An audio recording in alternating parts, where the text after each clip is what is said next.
Hello again and welcome back to another TryHard Diablo 3 Legendary Guide. Today's class will be the Monk. We'll be going over the mainstream legendaries you can use in your Monk and exactly why you want to use them and roughly how much they're going to cost as well. So if you have a look at the bottom of the screen, there is an interactive menu you can use so you don't have to watch the entire 30 minutes of the video or however long the video will be in the end. So if you just click on the legendary you want to look at, it'll just skip to that point in the video and you can just do that the whole way through in case you don't want to just listen to me drone on for hours. But yeah guys, let's get started. Alright, so as per usual, we will start with the Vile Ward. Now, the Vile Ward is an excellent way to up your DPS on your Monk while maintaining your survivability. The Vile Ward actually has base, just amazing stats. It can get dexterity on it. It always has all resist, armor, and then life per second, which are all very useful stats for a Monk. Least useful being the life per second isn't the greatest. It's just if you can get it on your gear, why not? So anyway, so the defining factors on this on these shoulders, which will make it more expensive, will be the dexterity. Now, the dexterity can break the 200 rule, which is very nice. This is the reason why it's such a good DPS upgrade. Now, the main stat that's going to be the kind of price-defining stat will be the dexterity, but then it's vitality as well. So once you add vitality onto there, the price is going to go up by quite a bit, as you can see. Once you add some vites on there, the price goes up to 8 million. But if you just want like a cheapish pair with over 200 dexterity, you're looking at about 1 million gold. Towards 200, which is reasonable. I'd say that's it's a pretty good affordable price for most players, but once you add your vitality on there, it gets quite expensive. And then you can add another resist on there as well, which is always good. So like if you're playing like a poison monk, which I am normally, you can search for poison on there. And the price goes up by even more, but I mean those are some pretty juicy shoulders. You got 240 dex, a bit of vitality, over 100 all resist, and then that armor. What you have to remember about armor is that each 10 points is worth, I think it's 1 resist, so that's 25 all resist as well. So that's over 100, almost 140 resist on that item alone. So it's overall a really, really nasty item. I definitely recommend going for it. Even if you're starting off in your Monk, you can get a really just cheap pair, you know, like 150 plus, 400k. There might be better yellow shoulders, so always have a look at yellow shoulders as well. But generally, Vile Wards at this kind of gear level are going to be better than yellow shoulders.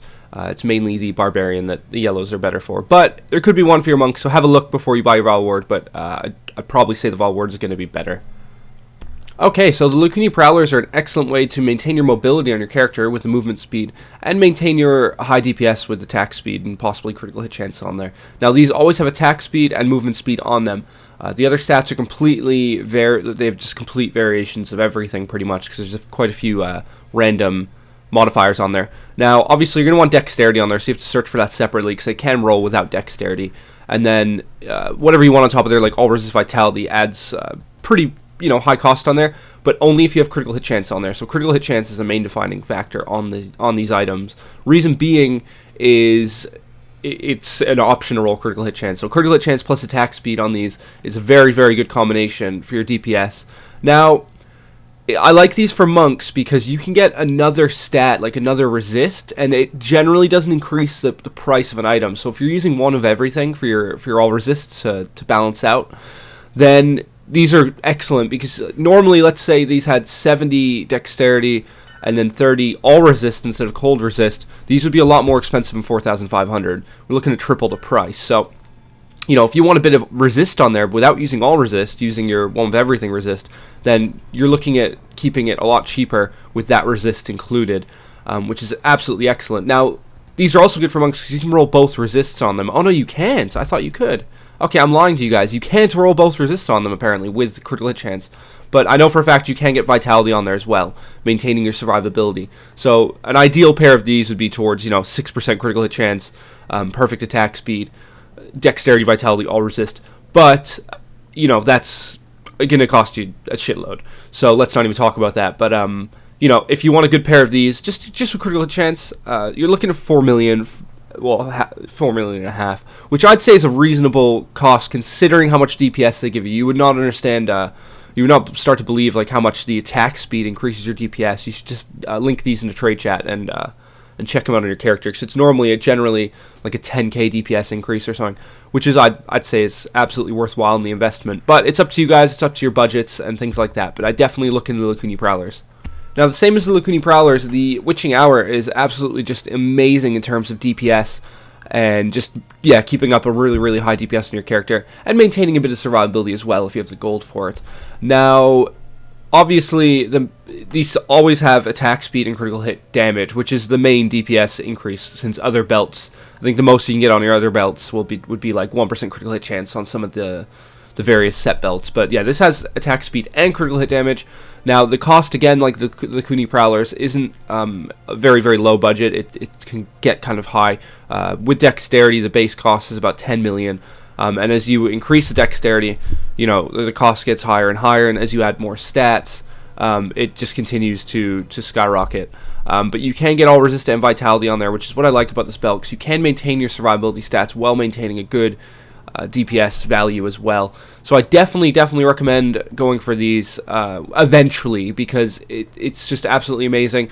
Now, obviously for monks, there's the Inna's belt, which kind of does make this redundant depending on the setup you're going with. So most high-end monks will not end up with the Witching Hour, because the Inna's set kind of disables you two, depending on the setup you're using with your Natalia's 2 set and your Inna's 2 set. But we'll talk about that more later when we talk about the Inna's. But I definitely recommend looking into the Witching Hour if you can't, if you can get it into your set. But generally monks won't get it in. So have a look at the Inna's section in the guide when we, or if you want right now. But we'll get to that soon. Okay, so the Mempo of Twilight is, again, much like the Lakuni Prowlers in terms of it's a very good item, but you need quite a bit of financial to support an expensive one. And when I say quite a bit, I mean a lot of financials. You know, we're looking at 300 million. So it's mainly for the top-end Gears players. I wouldn't really expect too many of the top-end Gear players to be watching this and actually learning anything. But yeah, it's, you know, it's kind of like an aim. Your overall aim is to get a good Mempo. That's my aim on my Demon Hunter, at least, is to get a good Mempo. So, you know, it always gets... well, it can get dexterity. It always gets all resist, attack speed, life percentage, and a socket, making it completely ideal for every single class. It's got every single stat you actually want on there. Now, the critical hit chance is the roll, so, you know, that's on there. It could, you know, it's probably not going to be on there when it drops, but that's why they're so expensive. So, you know, you're looking at the base helm is still pretty damn good. But I definitely recommend going for the Inna's helm over this for a starter, because the Inna's helm has the stats you definitely want, which is critical hit chance, and then it has dexterity, vitality, socket, things like that. But Mempo is your kind of overall aim in your gear. You definitely want one of these in your finalized set, because it is a huge increase in your DPS. If you get a, you know, like a 5% Inna's critical hit chance with attack speed, obviously that's going to be on there, with high dexterity, you're just going to be laughing in terms of DPS. So that's your goal, guys. Definitely keep that, you know, in mind, and it is achievable by everybody if you play enough. That's all you have to really do. But yeah, that's definitely keep your eye on that one. And it might get cheaper over time as more drop, because there's no ladder resets, so the gear never kind of disappears. As long as people keep like quitting the game and farming new gear, there's going to be more and more, so the cost will go down in months' time. I'd say you'd be looking at the 300 million ones for maybe like 200 million, but yeah, that we'll see. Now, the Andara's Visage is an excellent starter helm if you're not going to use Inna's. Well, it depends on what you want to do with your setup, really. Like, if you're playing Tempest Rush, you want to use your Inna's 4 set, things like that. We'll talk about that later. But the Andara's Visage is an excellent kind of just starter helm. It has really good DPS stats, and it's a lot similar to Mempo of Twilight, in terms of, you know, it has the right DPS stats. The only things it's missing is, you know, the all resist, life percentage, things like that. So you want to search for it with a socket, because it doesn't always roll a socket. Now, it goes even more budget without a socket, so if you're not too concerned with Paragon leveling or that life percentage, you can pick a cheap one up for 40k. So, you know, if you just got into Inferno, do that, because that's really good. But yeah, you're looking at about $1.5 million, and that gives you dexterity, attack speed, and critical hit damage. The only downside is more fire damage taken, but after today's patch, which just came out, fire damage taken probably isn't going to be a problem anymore, because they reduced it by about 40% on molten mobs. So, you know, that's not too much of a trade-off anymore in terms of fire damage taken. Now, I used to say aim for the lowest fire damage taken you can, and that still kind of applies, but it doesn't really matter anymore. I mean, I don't think fire is going to be that big of a problem for anybody. So yeah, $1.5 million gold, and it's got all the stats you want on there. It's absolutely amazing. So if you're not going to use the Inna's helm, I definitely recommend going for this. So it's definitely, keep that in mind.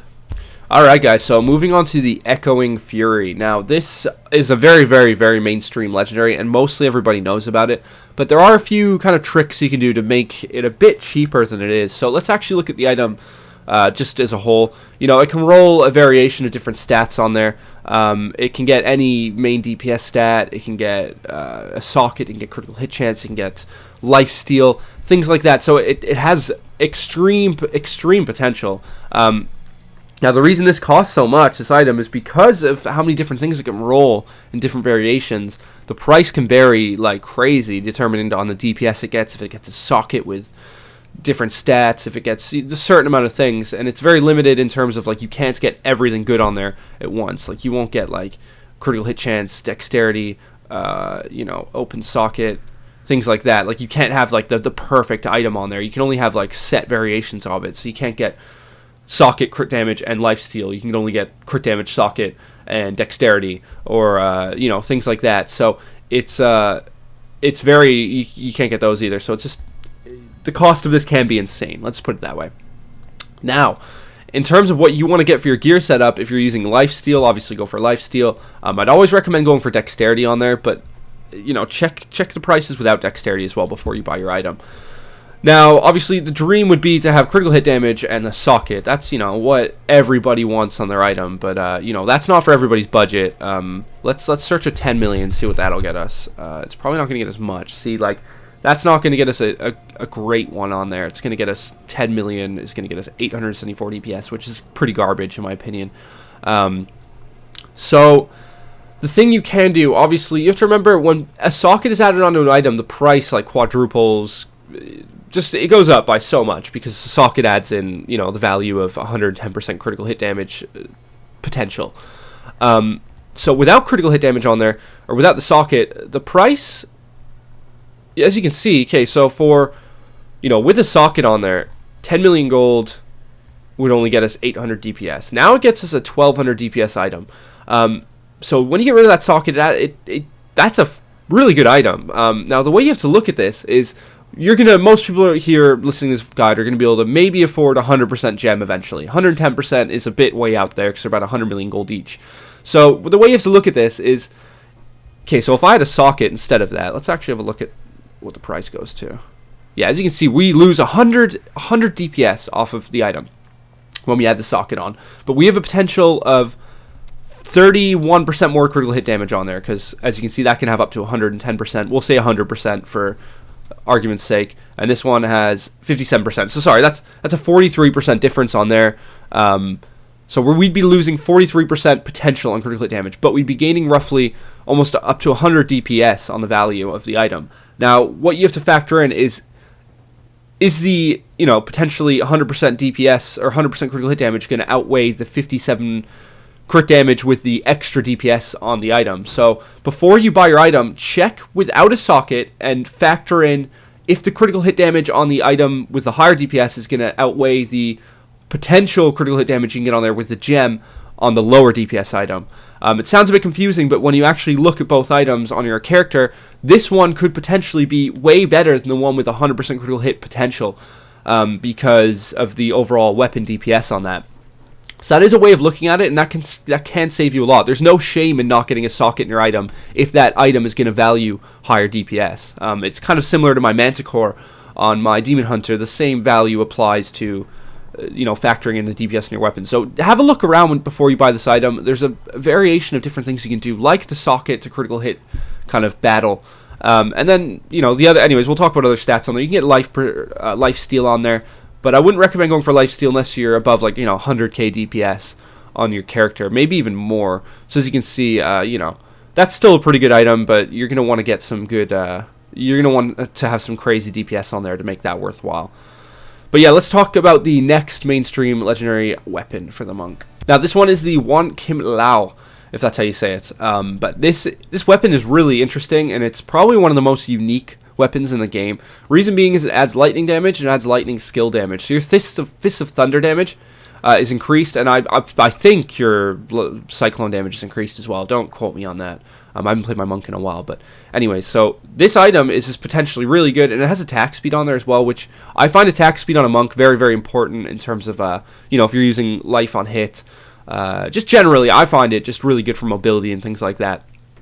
So this item has great potential. The lightning damage is really good, and I'd recommend offhanding this weapon because it's the overall DPS isn't very high, and you could get a really, really good main hand, like, an Echoing Fury or something. But this is very, very good in terms of DPS. Now, the defining stats on this are going to obviously be the general kind of has socket and then critical hit damage as well, like most weapons. So, as you can see, once you start adding those on, the price goes up, the DPS goes down, but obviously the DPS goes up because you're factoring in the critical hit damage and things like that. So, overall, that's kind of what you want on your offhand. Now, you can get life steal on there as well. And the life steal would probably replace the critical hit damage. Yeah, so you could, instead of the critical hit damage, you go for life steal on there. And now, if you had a Echoing Fury and this offhand with both life steal on them, and you had over 150k DPS, potentially, your monk is just going to be extremely survivable, or survivability is going to be really, really high. So yeah, it's completely up to you what you want to do with these stats. And again, when you're factoring the critical hit damage to socket ratio, factor in what you can get in terms of, is the critical hit damage going to outweigh the socket? Is the DPS going to outweigh the one with the socket? Things like that. If you didn't watch the Echoing Fury bit, I'd watch that because I just spoke about that. But yeah, very, very good offhand, and it's just overall insane for your DPS increase. So I'd definitely recommend looking into it. But there are quite a few yellows which can outweigh, the item depending on your build and things like that. So don't, lock your sights on this completely. Have a look around at some yellows, because yellows can surprise you sometimes, especially on melee characters because of the life steal you can get on your items and things like that. So definitely have a look at some yellows before you invest too much into your Wong Kim Lao, if that's how you say it. Alright, so moving on to the Natalia's 2 sets you want to be using. Now, let's actually have a look at the set bonus and the 3 set bonus, but I wouldn't really recommend using it. Well, it depends on your gear setup. But anyway, so the 2 sets will be critical hit chance increased by 7%. Now, this is what you want on your character, because obviously your Cyclones and things like that proc off your critical hit chance. And critical hit chance is just, your main DPS stat. It increases your DPS by a huge amount depending on your critical hit damage. So the Natalia's 2 set is almost crucial in terms of if you want to achieve top DPS on your monk. Now, the boots are probably the most recommended one because it doesn't clash with the Inna's set. You want the Inna's 2 set, obviously. Or the Natalia's 3 set, but depends on the gear setup like you're using again. But you want the Inna's 2 set and you want the Natalia's 2 set. That's the dream, I suppose. So as you can see, the base stats on the boots are just absolutely fantastic. You're looking at dexterity, all resist, armor, movement speed, reduced damage from melee attacks again on there. So, if you have the Inna's chest piece with those, that's up to 10% reduced damage from melee attacks, which is awesome. You can't go wrong. But the boots, I definitely recommend going for the boots. They're absolutely fantastic, and they're very cheap for a cheap pair. As you can see, buyout 650k, that's the cheapest they get. And that's, a really good set of boots. Now, the main defining stats will be the dexterity, of course, as usual. Go up to 300 on these. Absolutely fantastic. Obviously, it's going to cost you an absolute shite load, though. And then the other main defining stat will be the vitality. Now, it always says it has your all resist on there anyways, and you can get another resist on there as well. So, you can get cold resist instead of vitality or something. So, you can stack your resist pretty high. But vitality is going to be the main defining kind of price defining stat on this. So the higher dexterity or higher vitality you get, the higher the boots are going to cost, and then you can get high dexterity on there as well. So you can get crazy dexterity with good vitality on there. It's just up to you what you want to do.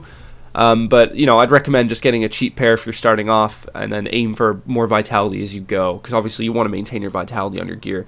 And then if you're not a vitality whore like me, you can just stack another resist, and the cost won't go up by that much, because people don't factor in the extra resist cost onto the price generally. So those boots with lightning resist and without lightning resist are going to cost roughly the same as they do. So it's completely up to you, but I definitely recommend probably getting some vitality on there. But it's up to your playstyle. I won't say it again. But yeah, so those are the boots. We'll move on to the ring. Now, the ring is the funny one in terms of price and just in terms of if you want to go for it in your gear.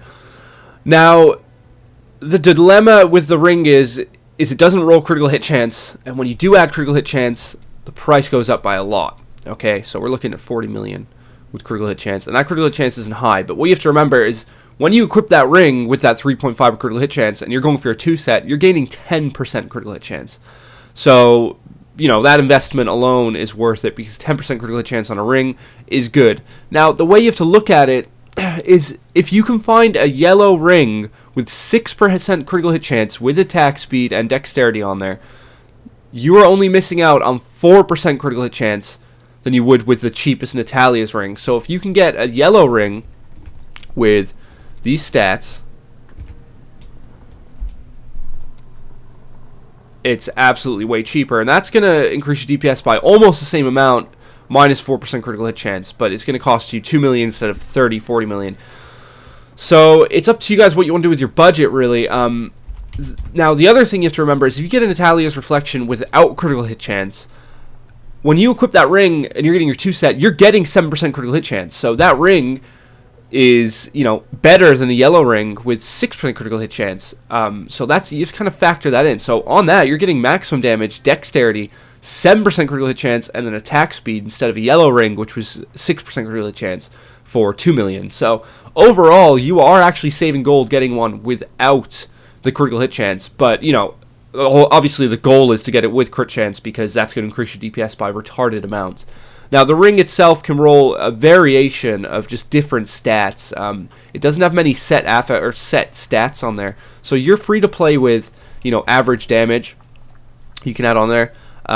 You're free to add on your resistances. Like if you're a lightning monk, even without crit chance, that ring is very good because you're getting your 7% off your 2 set, which is better than the 6% you can cap on a yellow ring. Then you're getting maximum damage, dexterity, lightning resist, armor, life per second, and attack speed as well for 600k gold. So it's definitely worth actually getting without the crit chance, which is, I used to say it's not, but if you think about it, it is. It's still better.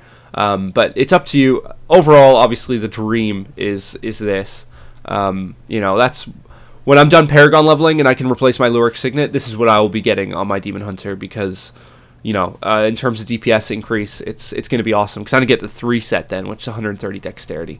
But yeah, anyway, so it's completely up to you guys, but I definitely recommend looking into this with your 2 set, because that 7 crit is going to be better than the 6 crit you'll get off a yellow ring. So definitely look into it. So we're going to get started straight onto the Innis set now. Now, the Innis set is overall what you want to be using on your monk. Reason being is the 2 set is absolutely fantastic, and some of the set items on their own are just absolutely amazing, and they can be very, very cheap. Like the cheapest pair of Innis leggings is 1 million gold. Now, if you actually look at these leggings, they're absolutely amazing. Let's talk about the set bonuses very, very quickly. Now, you have your 2 set, which is 130 dexterity, which is obviously good for, just it's straight up dexterity for a 2 set, and 130 is a huge value. Your 3 set is a slight bit of spirit regeneration. Now, the regeneration is good. I mean, 0.3 per second doesn't sound like much, but it is actually a noticeable difference, which is nice. The more spirit depending on your build, obviously the spirit regen's nice. Now, the 4 set is just for Tempest Rush builds. Now, Tempest Rush is an excellent way of farming Paragon levels, and just overall just generally farming low monster powers at a high efficiency because it's just so fast. Now, it reduces your Sweeping Wind cost by 70, so it makes it a cost of 5 overall. So, when you cast Sweeping Wind, you don't actually notice it cast because it's just costs pretty much, it might as well just cost no spirit. So, for that build, that's absolutely amazing. If you're not playing that build, it's still good, but it's not worth going for over other set pieces. But yeah, overall, really good set bonuses. So let's talk about the actual Innis Temperance, which are the legs. Now, base stats, dexterity, attack speed, movement speed, critical hit damage, or critical hit chance. So these have potential of just being absolutely amazing. They always have 2 sockets. Now, the defining stats are going to be the dexterity, which will go up to 200, at best case scenario. And then the main defining stat will be the vitality. Now, the vitality can go up to 100 on these. Or 200, sorry. What am I saying? So I wonder, I don't know. I can go up to 200 on these. I'm actually wearing a pair that say 147, so I'm obviously crazy. But anyway, so, you're looking at, you can get vitality on there, which is the main, I'd say the main defining stat, because obviously you want high vitality for higher monster powers on a monk, otherwise you're just going to get squashed like nothing. So, if you want to get vitality on there, you're looking at quite a bit more expensive, 8 million, but still, very, very good legs, and the higher vitality you get, obviously the higher the cost is going to get, or the higher dexterity you get, the higher the cost is going to go up. So it's completely up to you which way you balance your gear towards. You can balance it towards vitality. You can't actually have both at once. That's the thing. That's why you have to balance it. So if vitality breaks 100 or 100 and a certain amount, dexterity can't go past 100, as you can see. But if dexterity breaks 150, vitality can't go past 100. I'm pretty sure that's how it's going to work. Yeah. So you have to pick dexterity or vitality on these legs. I generally would suggest going for vitality depending on survivability and depending on your monster power, but I'm a bit of a vitality whore, and I like to stick my vitality on my monk because I find that's the main kind of factor in higher monster powers. But it's completely up to you, and you can get all resist on there instead if you're not a vitality fan, instead of dexterity. But like I said, it's completely up to you. Dex or vitality, all resist can go pretty high, but if you get all resist on there, your dexterity can't roll double and get up to 200 as well. So yeah, keep those in mind. So moving on to Inna's Favor. Now, Inna's Favor is an absolutely excellent source of DPS, and it's a good way of getting your cheap 2 set as well. So you could get, a pair of legs or the belts or whatever, and have a pretty cheap 2 set. Now, it adds holy damage, which is black damage, so it's quite good for your DPS depending on your weapons. And then it has dexterity always on there, armor, and then critical hit chance as well, which is nice on a belt. And then it has reduced duration of control effects, but that's not really important. So the defining stats on this will be the dexterity overall. You can get up to 200. And then you can get vitality on there as well, which is really nice. And then you can have all resist on there as well. So depending on what you add on there, depending on your resists, I mean, if you're playing a monk, since you're not going to get both resists on there anyways, I'd recommend going for your chosen resist if you're using one for everything. Reason being is all resist is always more expensive than your chosen resist, always, because people value it aiming towards demon hunters as well, I suppose. But and then if you're not using, obviously, the talent, it makes the resist useless. So if you're going to go for all resist and you're using the talent for resists, then I'd choose your chosen resist over all resist, because as you can see, the cost doesn't really change. People don't really factor those in. So, 56 all or 56 cold resist could work out as 56 all resist with your talent, and it could cost absolutely nothing, which is really nice. Now, if you do get all resist on there, it can't roll a double dexterity, I'm pretty sure. So let's have a look. Yeah, your dexterity is capped out at 100. So you can't roll your extra vitality or your dexterity roll on there, which kind of sucks. If you get vitality on there, however, your dexterity can go above that amount, which is very nice. So you can have potentially a belt with 200 dexterity and vitality on there, or vice versa. Oh no, not even vice versa. It's just dexterity. You can go up to 200. So overall, absolutely amazing belt, and it's a pretty good cost as well. Like, 2 million with vitality on there, you can't really go wrong. And to get your set bonus, it's a very cheap way of doing it as well. Inna's Vast Expanse is probably my second most favorite of these sets. Reason being are the main stats on it are absolutely fantastic. It always has dexterity, it always has vitality, it always has life percentage, and it always has reduced damage from melee attacks, as well as 3 sockets. So the worst chest you can get of this item is still good compared to yellows. So you can't really go wrong. Now, the stats you can get on there, I'm not sure if you can actually get all resist on there. I've never really looked. You can get all resist on there, but that's really going to cripple your dexterity and vitality values. So depending on your survivability and things like that, it's just completely up to you what you want to go for. The main deciding factor will be the dexterity, as usual. So the higher dexterity you get, the more expensive a chest is going to be. Then the second kind of defining stat for the price will be vitality. The higher vitality you get on there, the higher cost, as you can see. Now, you can get a pretty good setup. Like, I'm using a decent one, which is like, over 180 vitality, 180 dexterity, 150 vitality. So yeah, as you can see, like, that's a pretty juicy chest, depending on if you want to use all resist or not. If you want all resist on there, you're not going to be able to get your stats that high. You're going to have to lower one of them. But you can get just absolutely amazing chests for really good costs. So it's up to you, like, what setup you want to use. If you want to go for more vitality, more all resist, choose your chosen resist. If you don't want to go for all resist, obviously. So there's lots of things you can do with the chest piece, and it's completely up to you and your budget and how you really set up your gear. Obviously, my chest is a demon hunter chest, so all resist wasn't as important as just stacking my vitality a bit higher. Well, that's my opinion at least. So, but yeah, guys, definitely look into this one, and I'd say it's a must-have in terms of the set. If you're going for the 2-piece Innas and 2-piece Nats, I'd definitely say it's a must-have. Now, Inna's Radiance is, again, just like the chest. This kind of base stats you get on it are just absolutely fantastic. It always has dexterity, it always has vitality, and it always has critical hit chance above 5%, which is just absolutely amazing. And then it always has socket. So the base stats it always rolls are good, making this a very cheap helm. Because even the worst one that drops is going to be good. So if you want a really good one, it's going to cost you a lot. But if you want a reasonable one, which is just base stats, you're looking at you know, not even 100k. So that's going to be better than most yellow helms you will find. So if you want to get your 2 set with like that and like maybe the chest and have it cheap, then you can. If you don't want to use like Indariel's Visage or something like that, so definitely recommend going for this. Now the defining factors are really the vitality combined with the the vitality combined with the dexterity, and then if you add all resist on there, it's gonna raise the value by quite a bit as usual. And then depending on the stat you choose, you can get like cold resist on there or something. The price is gonna go up by a lot as well. So, you can get some really, really sick stats on there. I've even seen, let me see if I can find it. I've seen this before. There you go. Look at that. Like, how good is that? You can get Fists of Thunder damage on there, which is rare, but it can be pretty good. Let's see, the cheapest one is 1,000,000 with Fists of Thunder damage on there. So that's a crazy increase for your DPS with Fists of Thunder damage, just because, that's your main attack, depending on the spec you're playing. 14% on top of there. 13%, sorry.